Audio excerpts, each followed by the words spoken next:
Good morning. Good morning. Good morning. Hi. Hi. Blessed morning. Good morning, Tiger. Good morning, Melon. Good morning. You're on time. Don't worry about it. You're on time. Not late. Good. Good. Beautiful morning. Really beautiful morning. Isn't it? It's night. It's dark outside, but still a beautiful morning. We are blessed with such a morning. We finished last Bible, and today's a new Bible day. We are up to Leviticus. Oops.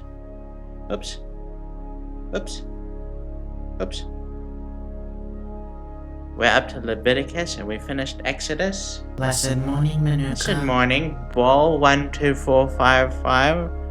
Blessed morning. I'm glad you could make it to church today. Good morning. Now, from now on, I don't really know what's gonna happen. The other Bibles, the other books were predictable. You know, we had Adam and Eve, and we had Egypt, and we had Noah and Ark, and then Moses. But I don't really know what's gonna happen in the rest. Anything could happen in the Bible. Anything could happen today. Can we just go around for a moment? Can we go around for a moment and share what we are thankful for today? Rye, you volunteered. What are we thankful for today? I'm thankful that I have access to my medically necessary care today and can stay alive. Wow. That is something to be thankful for. I'm thankful for yummy food this Sunday. God blessed our taste buds and fills our tummies. Yes. Yes. That's what I like to hear. That's what I like. So we finished Exodus. And now we're on to Leviticus, which is different from the other. It's different from what we've read. We're still continuing Moses' journey, looks like. Remember, he escaped Egypt, and he escaped Egypt with the Israeli people, and he brought them into the desert and to die. And then Moses, he brought the people through the desert and went up Mount Sinai, and he went up to the top of Mount Sinai, and he came down with tablets, stone tablets, with rules of important laws to live by. Do not kill people. Do not steal. Do not other things. Do not murder. Do not lie. And those who do those things are put to death. And what's that? These things are common knowledge now. We have laws around this nowadays. We have God and Moses to thank for that, because there's a lot less killing and murder and lying than there would be if God hadn't intervened. Okay. And then God had Moses and other people build the gold temple out of gold and linen to offer sacrifices to the firstborn of every person sacrificed, and every animal sacrificed to God. And we do this because to show thanks to God for saving us. Oh, thank you, Lord. Please have my children. My firstborn son, here's yours. Here are your 15 lightning strikes and drops 1, 10 commandments.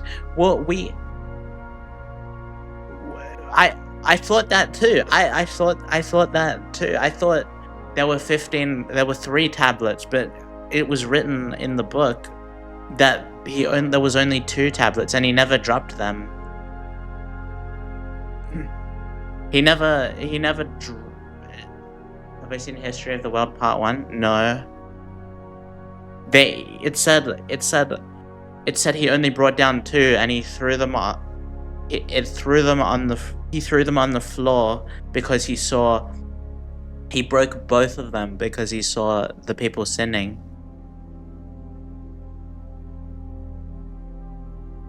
Wait, but is that true? Did that actually happen? Was there meant to be 15 commandments? Because I heard somebody say that as a fact, but I read last time.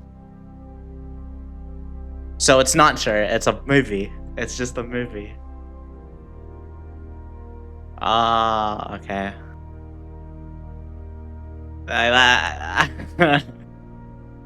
Whoever told me that, it's tricked by a movie. It's really good. Okay, noted. We'll give it a look-see. If we have time after Prince of Egypt next week. Anyway, let's get to reading, shall we? We don't have all day. The Lord called to Moses. Thank you, God, for outlawing these crimes. Before I read the Bible, I committed so much crime, so many lives. But after I read it, learned not to do those things. Well, you joke, Nora. You joke, but if we didn't have the 10 Commandments, we would be doing those things. Because before that, we didn't know not to do those things. Our laws are strongly based around the 10 Commandments. Thank you, Lord. The Lord, he called to Moses and spoke to him from the tent of meeting. He said, "Speak to the Israelites and say to them, when anyone among you brings an offering to the Lord, bring as your offering an animal from either the herd or the flock. If the offering is a burnt offering from the herd, you are to offer a male without defect. You must present it at the entrance to the tent of meeting so that it will be acceptable to the Lord. You are to lay your hand on the head of the burnt offering, and I will be accepted on your behalf. It will be accepted on your behalf to make atonement for you. You are to slaughter the young bull before the Lord, and then Aaron's sons, the priests, shall bring the blood and splash it against the sides of the altar at the entrance to the tents of meeting. You are to skin the burnt offering and cut it into pieces." I look up for a second and then I lose my place. "The sons of Aaron, the priest, are to put fire on the altars and arrange wood on the fire. Then Aaron's sons, the priests, shall arrange the pieces, including the head and the fat, on the wood that is burning on the altar. You are to wash the internal organs and the legs with water, and the priest is too. And the priest is to burn all of it on the altar. It is a burnt offering and a food offering. A food offering, an aroma pleasing to the Lord. If the offering is a burnt offering from the flock, from either the sheep or the goats, you are to offer a male without defect.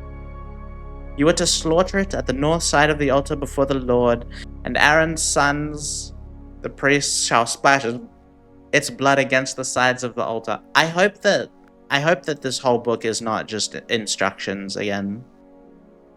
You are to cut it into pieces, and the priest shall arrange them, including the head and the fat, on the wood that is burning on the altar. You are to wash the internal organs and the legs with water, and the priest is to bring all of them and burn them on the altar.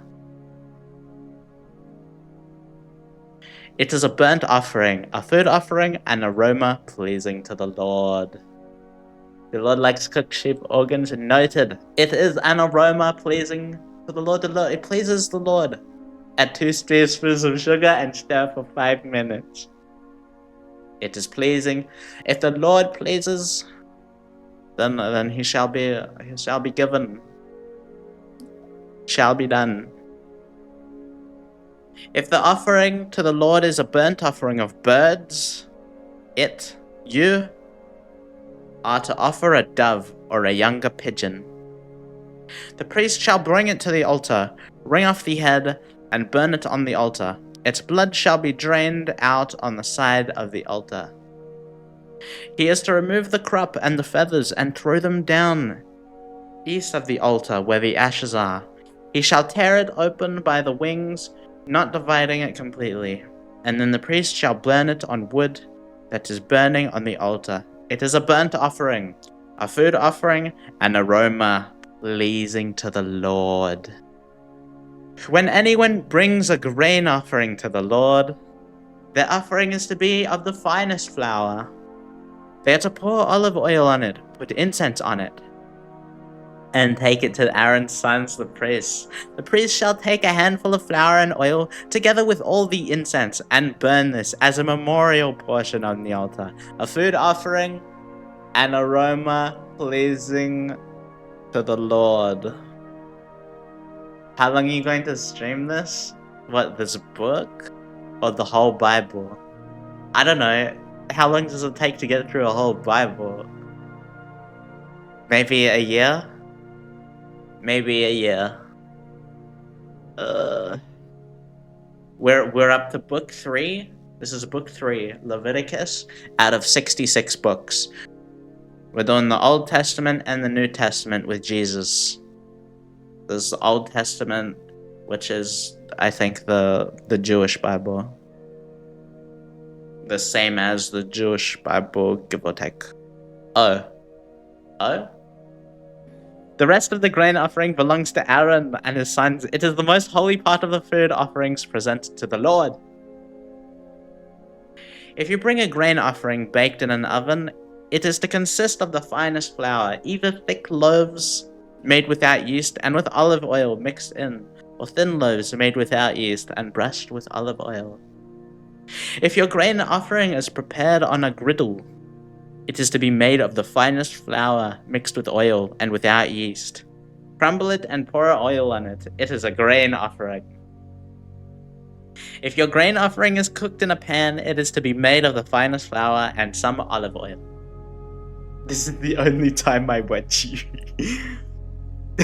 Well, I'm glad you like Bible story time so much. This is a sentence pleasing to the Manuka bear. If your grain is cooked into a pan, it is to be made of the finest flour and some olive oil. Bring the grain offering made of these things to the Lord. If they sell a Bible, the cookbook version. You shall take out the memorial portion from the grain offering and burn it on the altar as a food offering, an aroma pleasing to the Lord. I wonder if that's even allowed.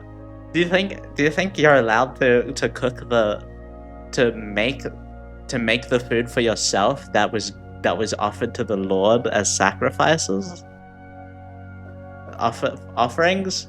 Is that even allowed, or do you think that would be like a cardinal sin? What's what they came to us looking back? Oh, this is my church. It's my church. We're in a church. You got you got those chairs and stuff. Yeah. All churchy stuff. Organ. The rest of the grain offering belongs to Aaron and his sons. It is the most holy part of the food offerings presented to the Lord.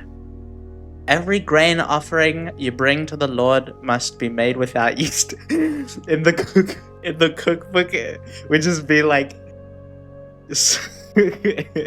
like slit the head of a goat and let the blood drain into a pan and boil, bring it to the boil.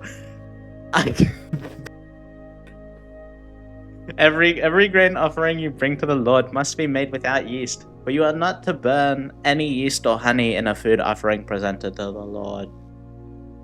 You may bring them to the Lord as an offering of the first fruits, but they are not to be offered on the altar as a pleasing aroma. They are not to be offered on the altar as a pleasing aroma. He does not like that. No yeast or honey.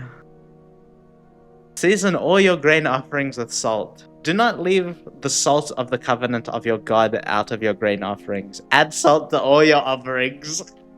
God loves salt. If you bring a grain offering of first fruits to the Lord, offer crushed heads of new grain roasted in the fire. Put oil and incense on it. It is a grain offering. The priest shall burn the memorial portion of the crushed grain and the oil, together with all the incense, as a food offering presented to the Lord.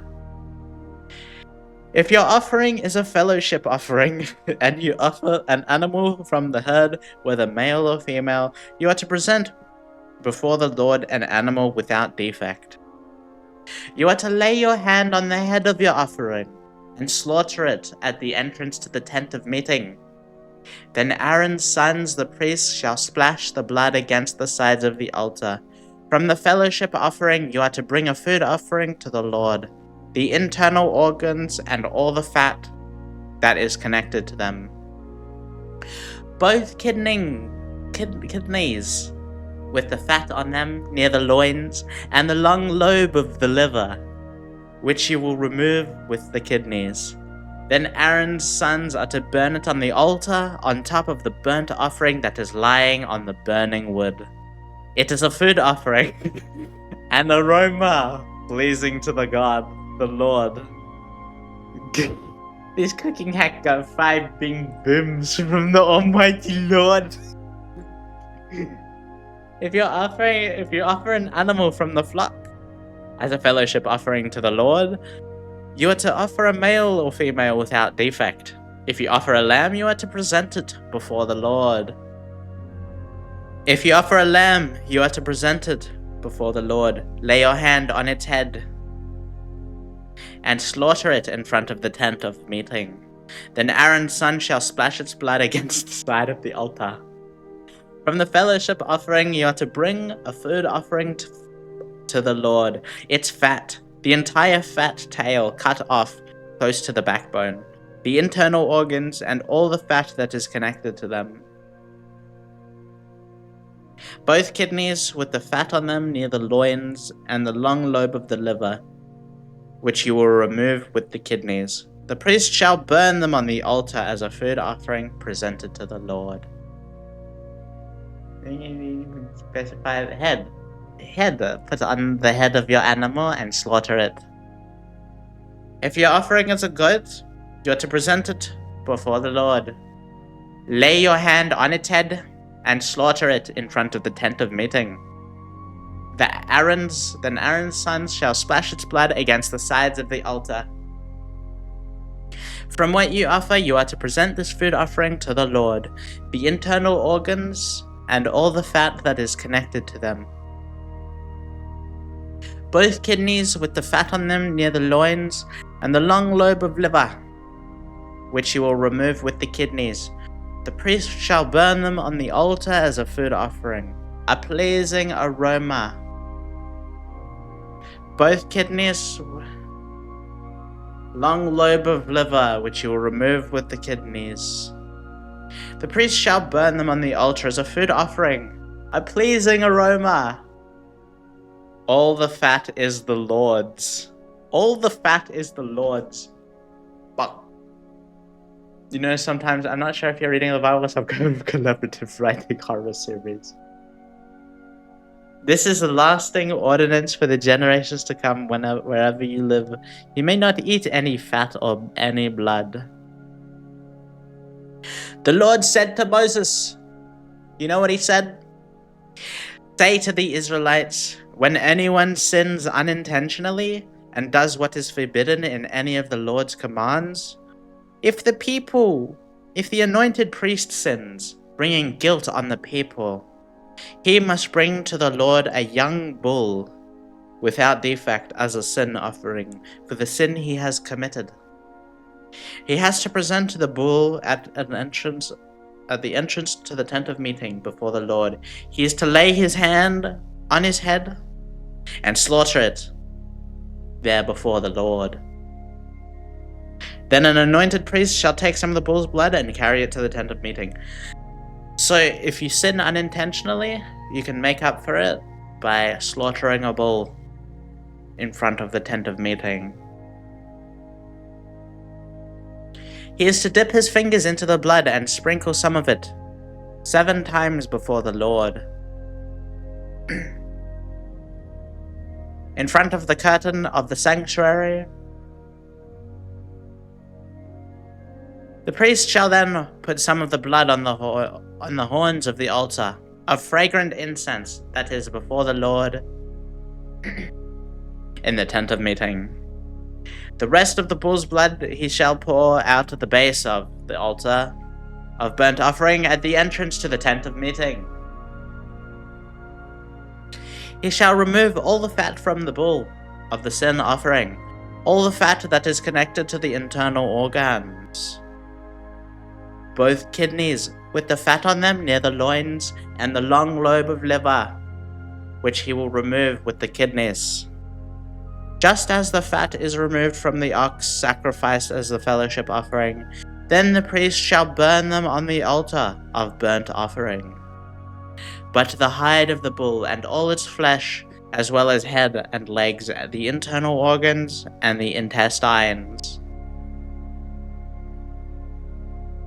that is, all the rest of the bull, he must take outside the camp to a place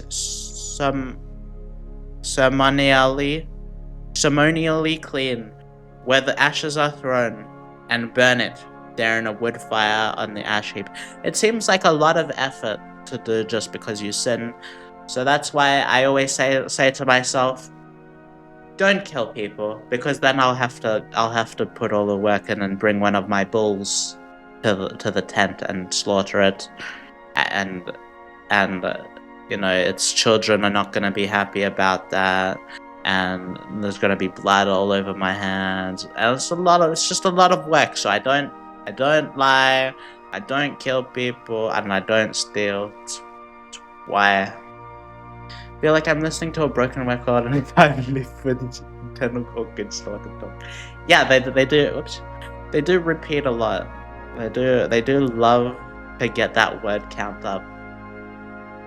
What do? We with sheep. If you've got a sheep and you slaughter it and peel its liver, blah blah blah blah blah. Then if you have an ox, then you slaughter it and you peel its liver and splash its blood. And then if you have a chicken, you peel it, you slaughter it and peel its drain its blood, spill it. You know. Could summarize it in maybe a paragraph. But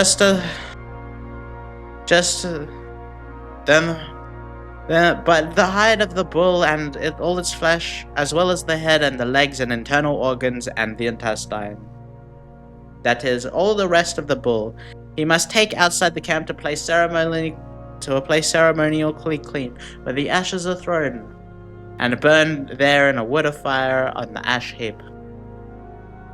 If the whole Israelite community sins unintentionally and does what is forbidden in any of the Lord's commandments, he, even through the community, is unaware of the matter. When they realize their guilt and the sin they committed becomes known, the assembly must bring a young bull as a sin offering and present it before the tent of meeting. So if the elders of the community are to lay their hands on the bull's head before the Lord, and the bull shall be slaughtered before the Lord. Then the anointed priest is to take some of the bull's blood into the tent of meeting. He shall dip his finger into the blood and sprinkle it before the Lord 7 times in front of the curtain. He is to put some of the blood on the horns of the altar that is before the Lord in the tent of meeting. The rest of the blood he shall pour out at the base of the altar and burnt offering at the entrance to the tent of meeting. All I want to know is, who has to clean this? Who has to clean this up? Or does it just sit there and rot? He shall remove all of the fat from it and burn it on the altar. And do with this bull just as he did with the bull for the sin offering. In this way the priest will make atonement for the community, and they will be forgiven. Then he shall take the bull outside the camp and burn it as he burned the first bull. This is a sin offering for the community. When a leader sins unintentionally and does what is forbidden in any of the commands of the Lord his God, when he realizes his guilt and the sin he has committed becomes known, he must bring as his offering a male goat without defect. When the offerings are done, you must bring dishwashing soap and scrub the sides of the altar, all of the blood and stains that have been left, with dishwashing soap and washing machine powder. Scrub it 36 times on the left side and 46 times on the right side. And put all of the cloths in the washing machine after it's complete. He is to lay, when a leader sins unintentionally and does what is forbidden in any of the commandments of the Lord his God, when he realizes his guilt and the sin he has committed becomes known, he must bring his offering, a male goat without a defect. He is to lay on his hand on the goat's head and slaughter it at the place where the burnt offering is slaughtered before the Lord. It is a sin offering. About the height of mountain of bones and guts that surrounded the bush I can pray. Then the priest shall take some of the blood of the sin offering with his finger and put it on the horns of the altar of burnt offering and pour out the rest of the blood at the base of the altar. He shall burn all the fat on the altar as he has burned the fat of the fellowship offering. In this way the priest will make atonement for the leader's sin, and he will be forgiven.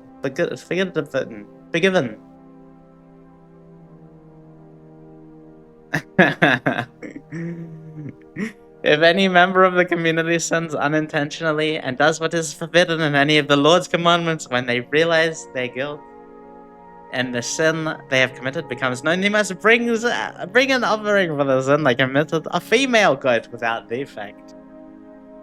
They are to lay their hand on the head of the sin offering and slaughter it at the place of the burnt offering. Then the priest is to take some of the blood with his finger and put it on the horns of the altar of burnt offering and pour out the rest of the blood at the base of the altar. They shall remove all the fat, just as the fat is removed from the fellowship offering, and the priest shall burn it on the altar as an aroma pleasing to the Lord. In this way the priest will make atonement for them, and they will be forgiven. If someone brings a lamb as their sin offering, they are to bring a female without defect. They are to lay their hand on its head and slaughter it for a sin offering at the place where the burnt offering is slaughtered. Whenever God gave these commands to Moses to tell the people, all of the animals, like, I wonder what was going through their head. Like, Oh my god, we're all gonna get slaughtered kind of stuff. Then the priest shall take some of the blood of the sin offering with his finger and put it on the horns of the altar of burnt offering, and pour out the rest of the blood at the base of the altar. They shall remove the fat, just as the fat is removed from the lamb, at the fellowship offering. And the priest shall burn it on the altar, on top of the food offerings presented to the Lord. In this way, the priest will make atonement for them, for the sin they have committed, and they will be forgiven. If anyone sins because they do not speak up when they hear a public charge to testify regarding something they have seen or learned about, they will be held responsible. If anyone becomes aware that they are guilty, if they unwittingly touch anything ceremonially unclean, whether the carcass of an unclean animal, wild or domestic, or any of the unclean creature that moves along the ground, and they are unaware that they have become unclean, but they come to realize their guilt, or if they touch a human uncleanliness, anything that would make them unclean, even though they are unaware of it, but they learn of it and realize their guilt, or if anyone thoughtlessly takes an oath to do anything, whether good or evil, in any matter one might carelessly swear about, even though they are unaware of it, but they learn of it and realize their guilt. When anyone becomes aware that they are guilty in any of these matters, they must confess in what they have sinned. As a penalty for their sin they have committed, they must bring to the Lord a female lamb or goat from the flock as a sin offering, and the priest shall make atonement for them for their sin. One for a sin offering, and the other for a burnt offering. They are to bring them to the priest, who shall first offer one for the sin offering. He is to wring its head from its neck. Wring its head from its neck. What, like twist it until it comes off? Not dividing it completely. And it is to splash some of its blood. That's horrific. And it is to splash some of its blood of the sin offering against the side of the altar. The rest of the blood must be drained out at the base of the altar. It is a sin. It is a sin offering. The priest shall then offer the other as a burnt offering in the prescribed way and make atonement for them. Whoops. Yes, and the priest shall offer the other as a burnt offering in the prescribed way and make atonement for them for their sin they have committed, and they will be forgiven. If, however, they cannot afford 2 doves or 2 young pigeons, they are to bring... What? Where did the pigeons and doves come from? They are to bring it as an offering for their sin 1/10 of an ephah of the finest flour for a sin offering. They must not put olive oil or incense on it, because it is a sin offering. They are to bring it to the priest, who shall take a handful of it as a memorial portion and burn it on the altar on top of the food offerings presented to the Lord. It is a sin offering. In this way, the priest will make atonement for them, for any of these sins they have committed, and they will be forgiven. The rest of the offering will belong to the priest, as in the case of the grain offering. The Lord said to Moses, "When anyone is unfaithful to the Lord by sinning unintentionally in regard to any of the Lord's holy things, they are to bring the Lord as a penalty ram, a ram from the flock, one without defect, and of the proper value in silver, according to the sanctuary shekel. It is a guilt offering. They must make restitution for what they have failed to do in regard to the holy things, pay an additional penalty of 1/5 of its value, and give it to the priest. The priest will make atonement for them with the ram as a guilt offering, and they will be forgiven. If anyone sins and does what is forbidden in any of the Lord's commands, even though they do not know it, they are guilty and will be held responsible. They are to bring the priest as a guilt offering a ram from the flock, one without defect, and of the proper value. In this way, the priest will make atonement for them for the wrong they have committed unintentionally, and they will be forgiven. It is a guilt offering, and they have been guilty of wrongdoing against the Lord. The Lord said to Moses, "If anyone sins and is unfaithful to the Lord by deceiving a neighbor about something entrusted to them, or left in their care or something stolen, or if they cheat their neighbor, or if they find lost property and lie about it, or if they swear falsely about any such sin that people may have committed. When they sin in any of these ways and realize their guilt, they must return what they have stolen or taken by extortion, or what was entrusted to them, or the lost property they found." So you can... They must do that. Okay, but what if they don't? Or whatever it is they swore falsely about, they must make a restitution in full, and add a fifth of the value to it, and give it to all the owner on the day they present their guilt offering. That's kind of like today's world, you know? If you do these things and you go to a court, and then you have to pay restitution, which is vastly more expensive in damages than just not stealing in the first place. And as a penalty, they must bring the priest, that is, to the Lord, their guilt offering, a ram from the flock, one without defect, of the proper value. In this way, the priest will make atonement for them before the Lord, and they will be forgiven for any of these things that made them guilty. The Bible is timeless. Surely there won't be any highly outdated morals coming soon. What do you know? What do you know? Have you read ahead? The Lord said to Moses,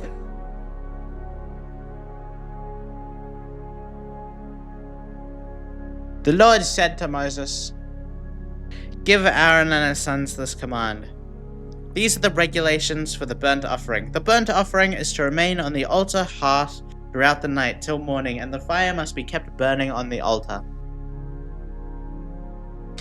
The priest shall then put on his linen cloths with linen undergarments next to his body, and shall remove the ashes of the burnt offering that the fire has consumed on the altar and place them besides the altar. Then he is to take off these clothes and put on others, and carry the ashes outside the camp to a place that is ceremonially clean. The fire on the altar must be kept burning. It must not go out. Every morning the priest is to add firewood and arrange the burnt offering on the fire and burn the fat of the fellowship offerings on it. The fire must be kept burning on the altar continuously. It must not go out. These are the regulations for the grain offering. Aaron's sons are to bring it before the Lord in front of the altar. The priest is to take a handful of the finest flour and some olive oil, together with the incense of the grain offering, and burn the memorial proportion on the altar as an aroma pleasing to the Lord. Aaron and his sons shall eat the rest of it, but it is to be eaten without yeast in the sanctuary area. They are to eat it in the courtyard of the tent of meeting. It must not be baked with yeast. I have given it as the share of the food offerings presented to me. Like the sin offering and the guilt offering, it is most holy. Any male descendant of Aaron may eat it, for all generations to come. It is his perpetual share of food offerings presented to the Lord. Whatever touches them will become holy. The Lord also said to Moses, this is the offering to Aaron and his sons. Aaron and his sons are to bring to the Lord on the day of his anointed, on the day he is anointed, 1/10 of an ephah of the finest flour as a regular grain offering, half of it in the morning and half of it in the evening. It must be prepared with oil on a griddle. Bring it well mixed and present the grain offering broken in pieces as an aroma pleasing to the Lord. The son who is to succeed him as anointed priest shall prepare it. It is the Lord's perpetual share and is to be burned completely. Every grain offering of a priest shall be burned completely. It must not be eaten. The Lord said to Moses, "Say to Aaron and his sons, these are the regulations for the sin offering. The sin offering is to be slaughtered before the Lord. In the place the burnt offering is slaughtered. It is most holy. The priest who offers it shall eat it. It is to be eaten in the sanctuary area, in the courtyard of the tent of meeting. Whatever touches any of the flesh will become holy, and if any of the blood is splattered on a garment, you must wash it in the sanctuary area. The clay pot the meat is cooked in must be broken, but if it is cooked in a bronze pot, the pot is to be scoured and rinsed with water. Any male in a priest's family may eat it. It is most holy. But any sin offering whose blood is brought into the tent of meeting to make atonement in the holy place must not be eaten. It must be burnt up. These are the regulations for the guilt offering, which is most holy.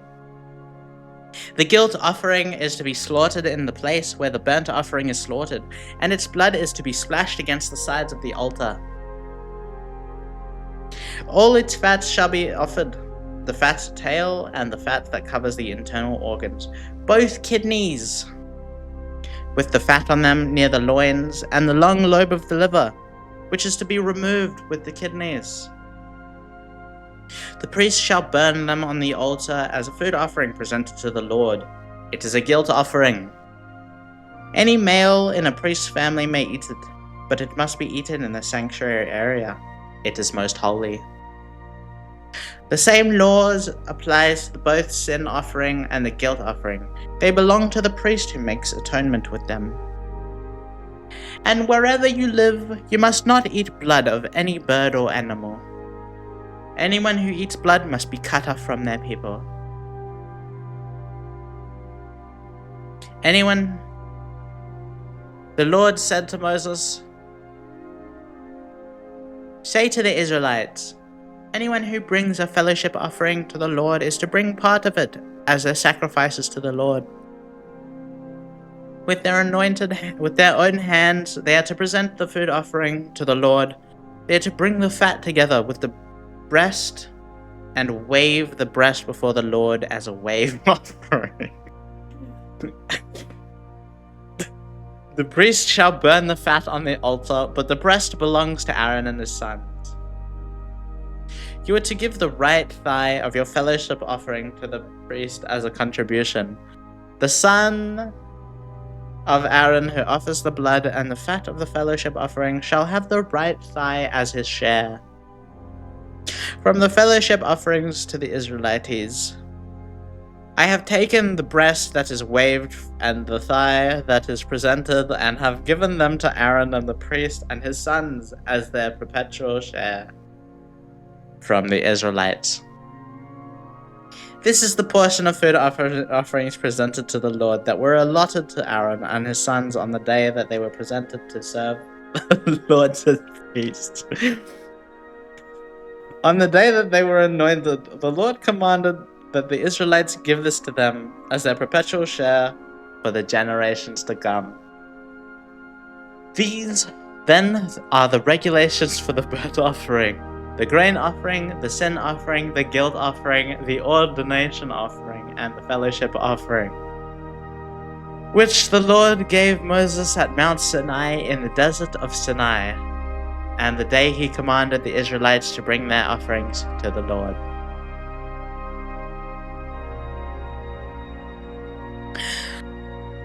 The ordination. The Lord said to Moses, Bring Aaron and his sons their garments, and the anointing oil, the bull for the sin offering, the 2 rams, and the basket containing bread made without yeast. And gather the entire assembly at the entrance to the tent of meeting.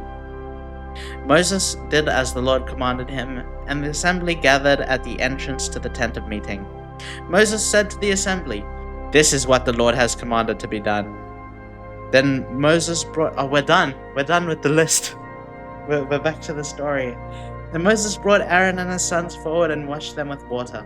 He put the tunic on Aaron, tied the sash around him, clothed him with the robe, and put the ephod on him.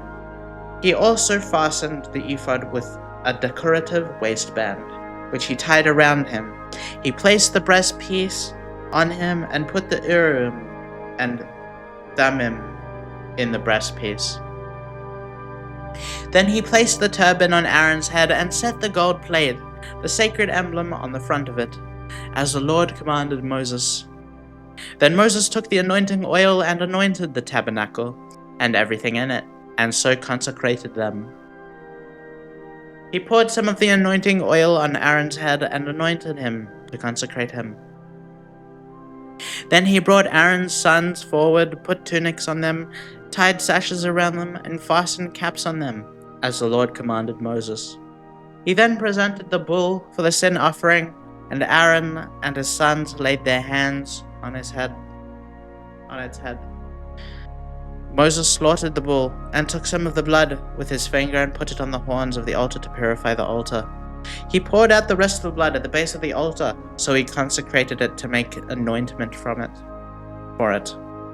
Moses also took the fat around the internal organs, the long lobe of the liver, both kidneys and their fat, and burnt it on the altar. But the bull with its hide and its flesh and its intestines he burnt up outside the camp, as the Lord commanded Moses.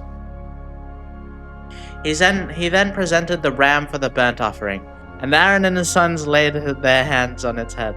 Then Moses slaughtered the ram and splattered the blood against the sides of the altar. He cut the ram into pieces and burnt on the head, the pieces, and the fat. He washed the internal organs and the legs with water and burnt the whole ram on the altar.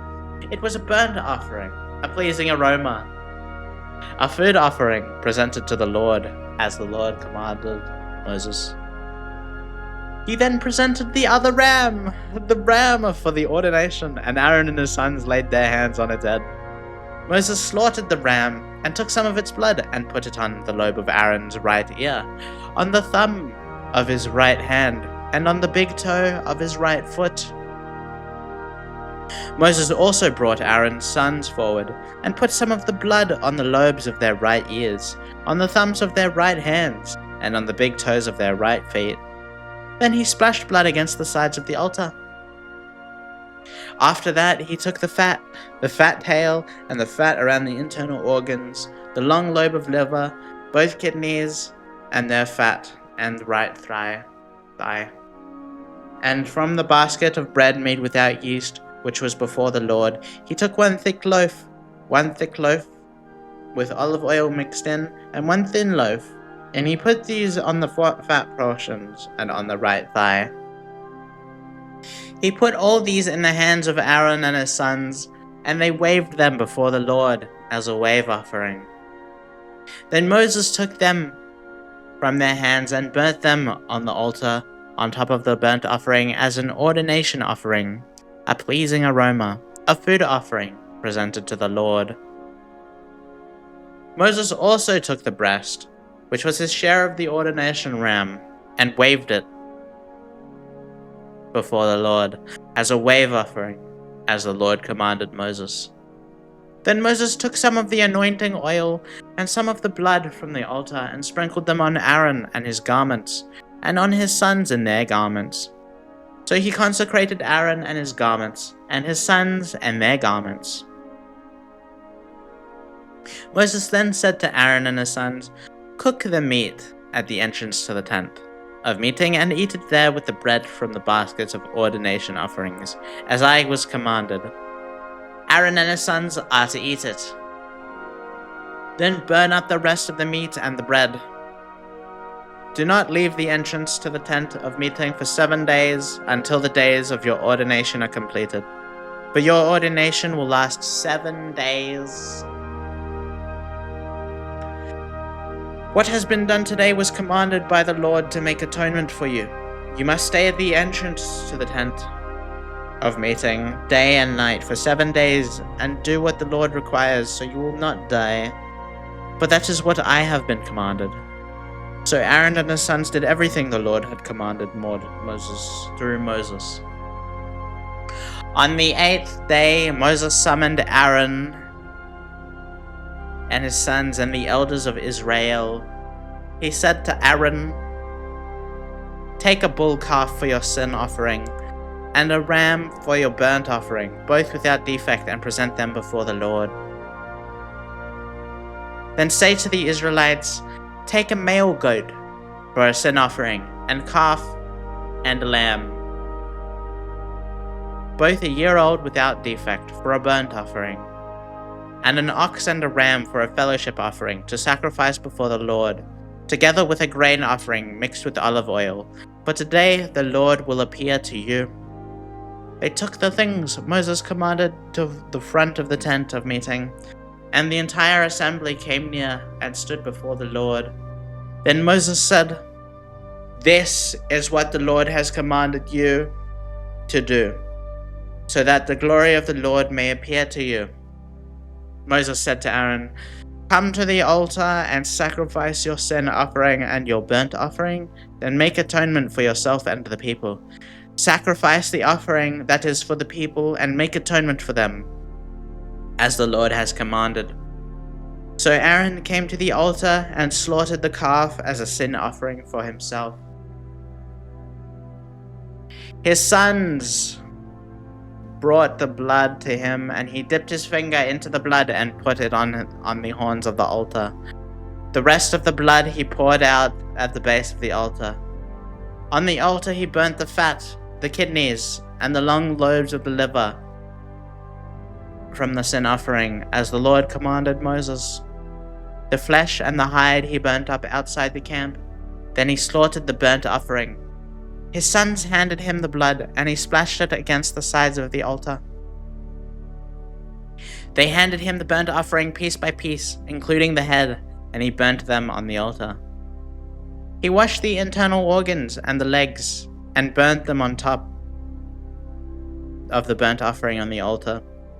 Aaron then brought the offering that was for the people.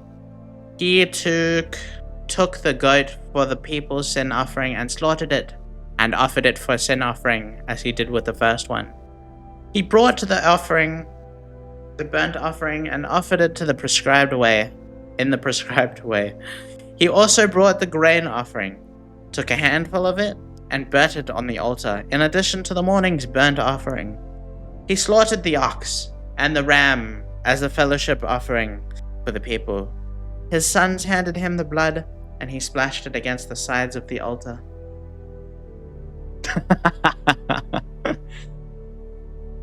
No, we're not talking about the instructions anymore. They're actually doing it now. It's no longer a list. God has given the list to Moses, and Moses is instructing them now to do it. So they are actually killing the animals now.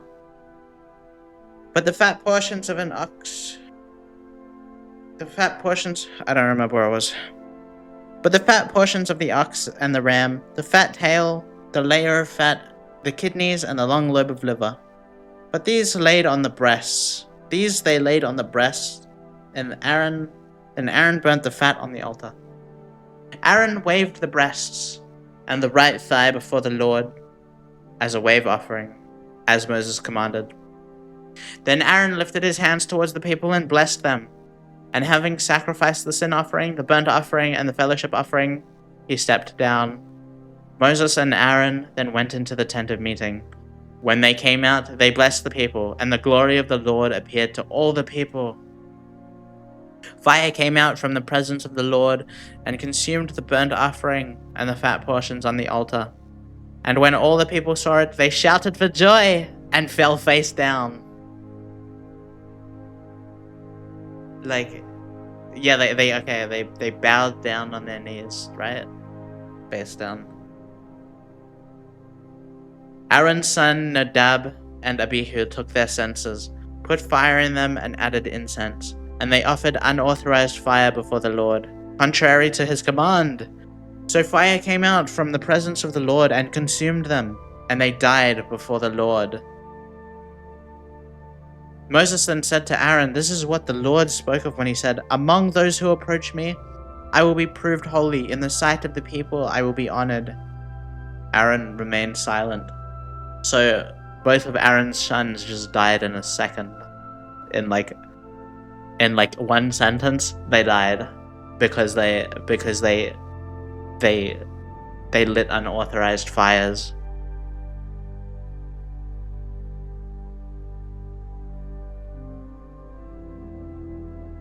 Moses summoned Mishael and Elzaphan, sons of Aaron's uncles Uzziel, and said to them, "Come here, carry your cousins outside the camp away from the front of the sanctuary."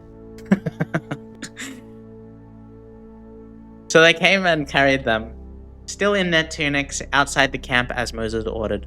Then Moses said to Aaron and his sons, Eleazar, and Ithamar, "Do not let your hair become unkempt, and do not tear your clothes, or you will die, and the Lord will be angry with the whole community.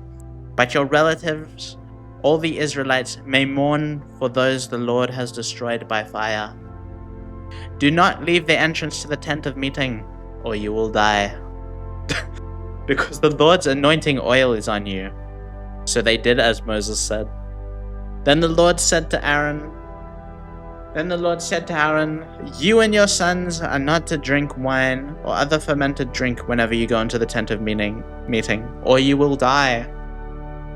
This is a lasting ordinance for the generations to come, so that you can distinguish between the holy and the common, between the unclean and the clean. And so you can teach the Israelites all the decrees the Lord has given them through Moses." Moses said to Aaron and his remaining sons, Eleazar and Ithamar, "Take the grain offering left from the food offerings prepared without yeast and present them to the Lord, and eat it beside the altar, for it is most holy. Eat it in the sanctuary area, because it is your share and your son's share of the food offerings presented to the Lord, for so I have been commanded. But you and your sons and your daughters may eat the breast that was waved, and the thigh that was presented. Eat them in a ceremonially clean place.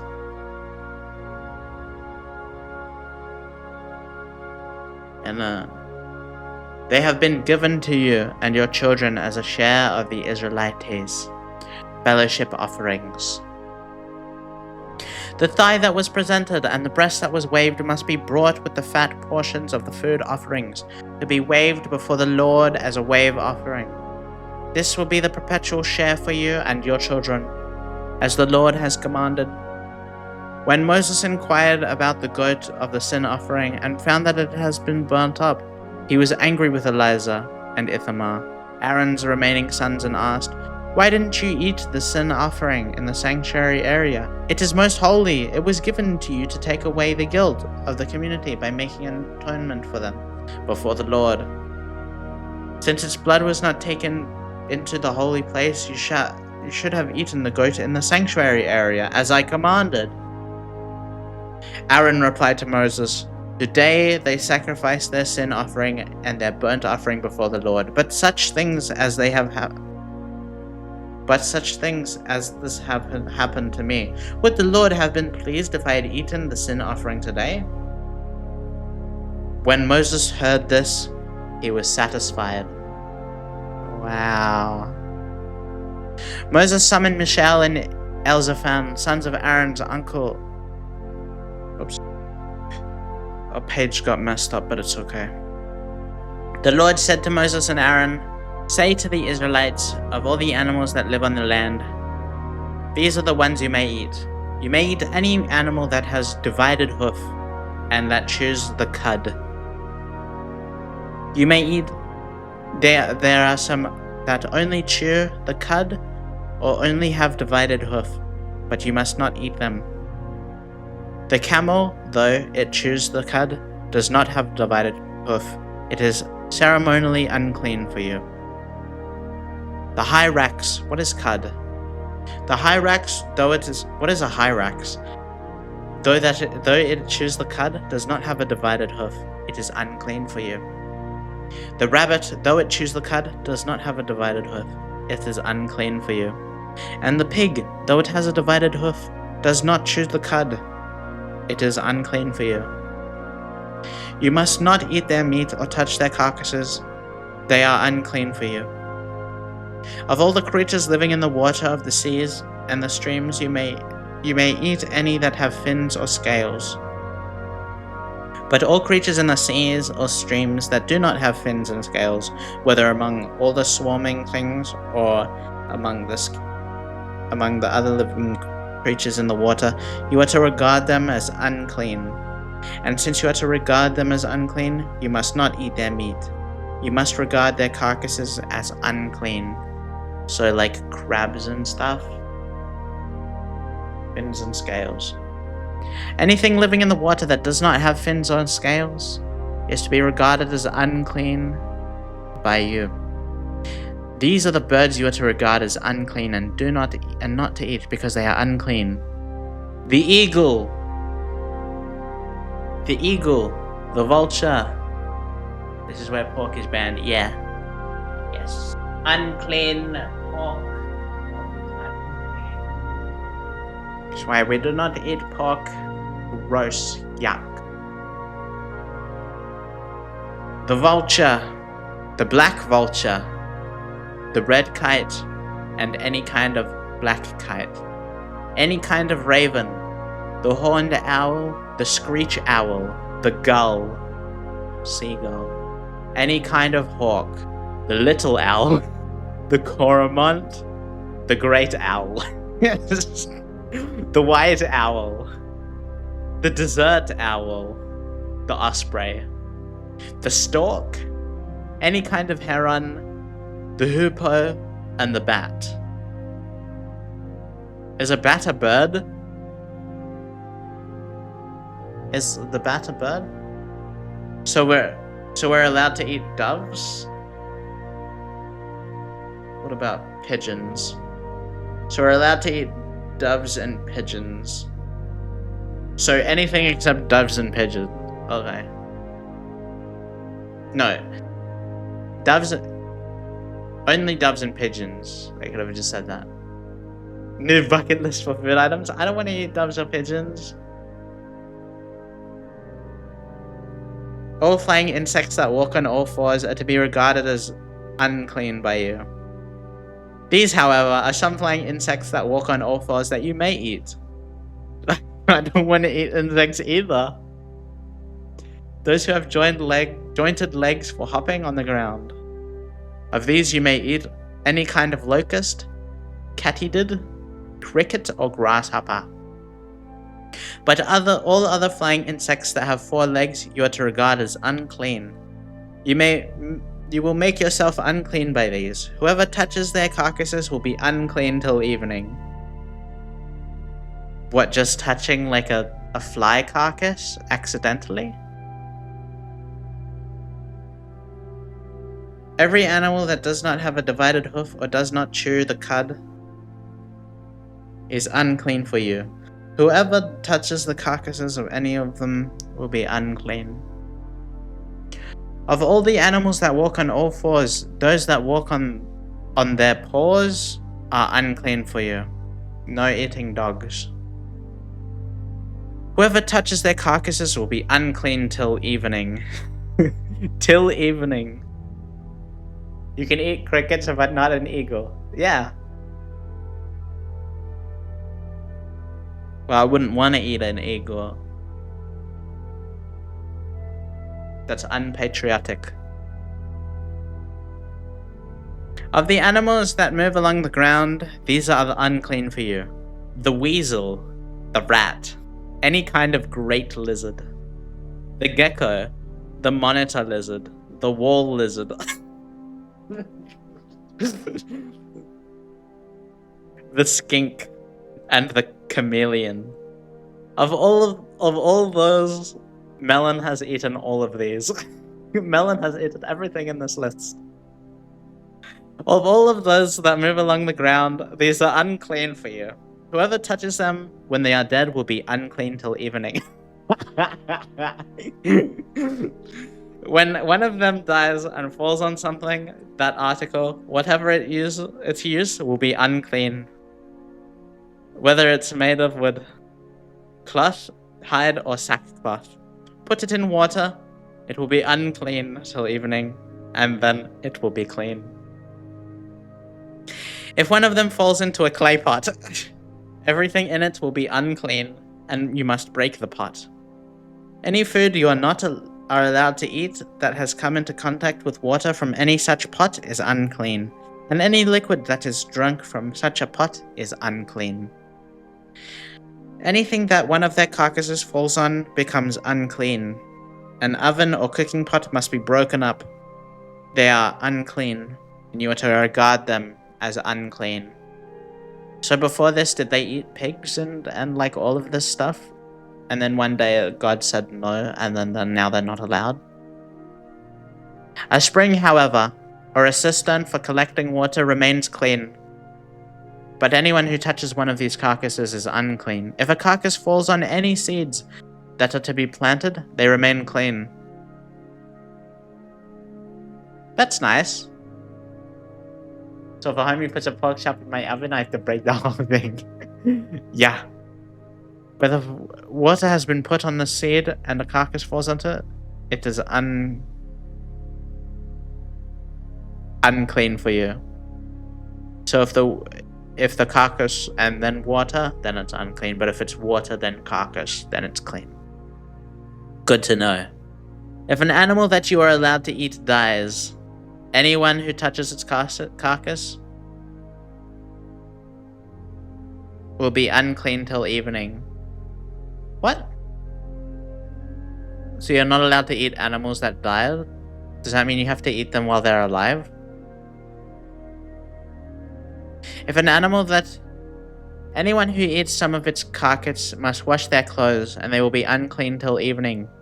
Anyone who picks up the carcass must wash their clothes, and they will be unclean till evening. Well, it seems like a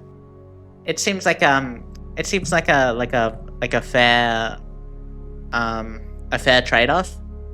Some delicious bacon to be unclean until evening. It's not that bad, as long as we're not put to death for it. Every creature that moves along the ground is to be regarded as unclean. It is not to be eaten. Every creature that moves along the ground is to be regarded as unclean. Oh, like a snake? You are not to eat any creature that moves along the ground, whether it moves on its belly or walks on all fours, or on many feet. It is unclean. What? Doesn't that account for every animal? Isn't every animal like that? I am the Lord your God. Consecrate yourselves and be holy, because I am the Lord. Do not defile yourselves by any of these creatures. Do not make yourselves unclean by means of them, or be made unclean by them. I am the Lord your God. Consecrate yourselves and be holy, because I am holy. Do not make yourselves unclean by any creature that moves along the ground. I am the Lord, who brought you up out of Egypt to be your God. Therefore, be holy, because I am holy. These are the regulations concerning animals, birds, every living creature that moves in the water, and every creature that moves along the ground. You must distinguish between the unclean and the clean, between living creatures that may be eaten and those that they may not be eaten. The Lord said to Moses, say to the Israelites, a woman who becomes pregnant and gives birth to a son will be ceremonially unclean for 7 days, just as she is unclean during her monthly period. On the 8th day, the boy is to be circumcised. Then the woman must wait 33 days to be purified from her bleeding. She must not touch anything sacred or go to the sanctuary until the days of her purification are over. If she gives birth to a daughter for 2 weeks, the woman will be unclean, as during her period. Then she must wait 66 days to be purified from her bleeding. Wait, if she's not allowed to go to a holy place, if she's not allowed to go to a holy place for 30 days, 33 days after, to be purified for her bleeding, be pure, but the boy has to be circumcised after 8 days. Well, nowadays you go to church, you go to a synagogue to get circumcised. So if it really happens after 8 days, then the mother is going to be at the church, at the synagogue, for that circumcision. I've been to the circumcision before. It was not great. I didn't see it. I was like sitting in the back, but like, and I'm blind, but also there were people standing in the way, and the baby peed all over the floor. It was gross. Thank you for listening. My doctor did mine. I saw it happen at a synagogue. If she gives birth to a daughter. If she gives birth to a daughter for 2 weeks. For 2 weeks the woman will be unclean, as during her period. Then she must wait 66 days to be purified from her bleeding. When the days of her purification for a son or a daughter are over, she is to bring to the priest at the entrance to the tent of meeting a year-old lamb for a burnt offering, and a young pigeon or a dove for a sin offering. He shall offer them before the Lord to make atonement for her, and then she will be ceremonially clean from her flow of blood. These are the regulations for the women who give birth to a boy or a girl. But if she cannot afford a lamb, she is to bring 2 doves or 2 pigeons, one for a burnt offering and the other for a sin offering. In this way, the priest will make atonement for her, and she will be clean. The whole section is basically just medieval disease prevention.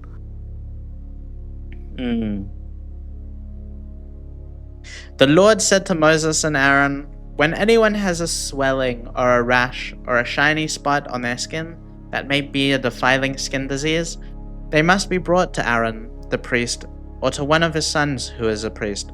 The priest is to examine the sore on the skin, and if the hair on the sore has turned white, and the sore appears to be more than skin deep, it is a defiling skin disease. When the priest examines that person, he shall pronounce them ceremonially unclean. If the shiny spot on the skin is white but does not appear to have more than skin deep, more than skin deep, and the hair in it has not turned white, the priest is to isolate the affected person for 7 days. On the 7th day, the priest is to examine them. If he sees that the sore is unchanged and has not spread in the skin, he is to isolate them for another 7 days. Indefinitely. The priest is to examine the spot. If the hair on it has turned white and it appears to be more than skin deep, it is a defiling disease that has broken out in the burn. The priest shall pronounce them unclean. It is a defiling skin disease. But if a priest examines it and there is no white hair on the spot, and it is not more than skin deep and has faded, then the priest is to isolate them for 7 days.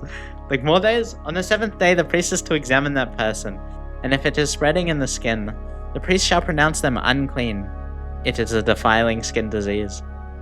On the 7th, if, however, the spot is unchanged and has not spread in the skin but has faded, it is a swelling from the burn, and the priest shall pronounce them clean. It is only a scar from the burn. If a man or woman has a sore on their head or chin, the priest is to examine the sore, and if it appears to be more than skin deep and the hair in it is yellow and thin, the priest shall pronounce them unclean. It is a defiling skin disease on the head or chin. But if, when the priest examines the sore, it does not seem to be more than skin deep and there is no black hair in it, then the priest is to isolate the affected person for 7 days. On the 7th day, the priest is to examine the sore, and if it has not spread, and there is no yellow hair in it, and it does not appear to be more than skin deep, then the man or woman must shave themselves, except for the affected area, and the priest is to keep them isolated another 7 days. On the 7th day, the priest is to examine the sore, and if it has not spread on the skin, and appears to be no more than a skin deep, the priest shall pronounce them clean. They must wash their clothes, and they will be clean. The priest is to examine them, and if he finds that the sore has spread in the skin, he does not need to look for yellow hair. They are unclean. If, however, the sore is unchanged so far, as the priest can see, and if the black hair is grown in it, the affected person is healed. They are unclean, and the priest shall pronounce them clean. When a man or woman has white spots on the skin, the priest is to examine them, and if the spots were dull white, it is a harmless rash, and broken out on the skin, they are clean.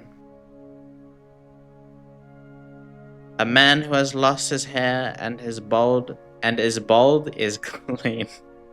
A man who has lost his hair and is bald is clean.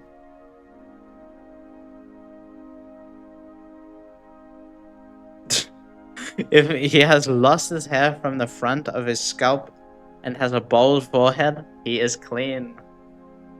But if he has a reddish white sore on his bald head or forehead, it is a defiling disease breaking out on his head or forehead. The priest is to examine him, and if the swollen sore on his head or forehead is reddish white, like a filing skin disease, the man is diseased and is unclean.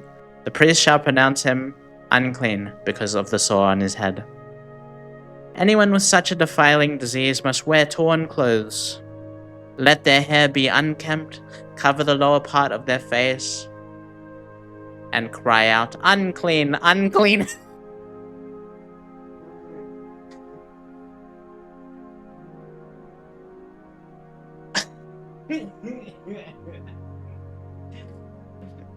Let me do a double take of that. Anyone with such a defiling disease must wear torn clothes, let their hair be unkempt, cover the lower part of their face, and cry out, "Unclean, unclean!" Like children.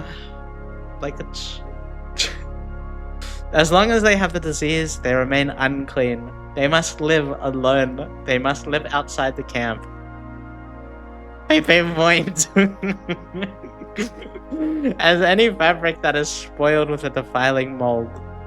As for any fabric that is spoiled with a defiling mold, any woolen or linen cloth, any woven or knitted material of linen or wool, or any anything made of leather. If the affected area in the fabric, the leather or woven or knitted material, or any leather article is greenish or reddish, it is a defiling mold and must be shown to the priest. The priest is to examine the affected area and isolate the article for 7 days. On the 7th day he is to examine it, and if the mold has spread in the fabric, the woven or knitted material, or the leather, whatever its use, it is a persistent defiling mold. The article is unclean. He must burn the fabric, the woven or knitted material of wool or linen or any leather article that has been spoiled, because the defiling mold is persistent. The article must be burned. But if, when the priest examines it, the mold has not spread in the fabric, the woven or knitted material, or the leather article, he shall order that the spoiled article be washed. Then he is to isolate it for another 7 days. After the article has been washed, the priest is to examine it again, and if the mold has not changed its appearance, even though it has not spread, it is unclean. Burn it, no matter what side of the fabric has been spoiled. If, when the priest examines it, the mold has faded after the article has been washed, he is to tear the spoiled part out of the spadric. Spadric? Spoiled part. He has to tear the spoiled part out of the fabric, the leather, or the woven or knitted material. But if it reappears in the fabric, in the woven or knitted material, or in the leather article, it is a spreading mold. Whatever has the mold must be burnt. Any fabric, woven or knitted material, or any leather article that has been washed and is rid of mold must be washed again, then it will be clean.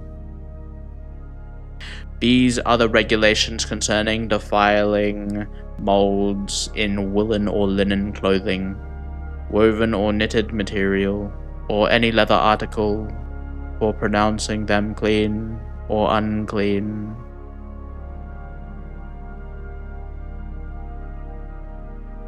I don't know. I don't know how long this defiling diseases goes for, because we're halfway through the book. We're halfway through right now, so I think I want to end it here and finish the rest.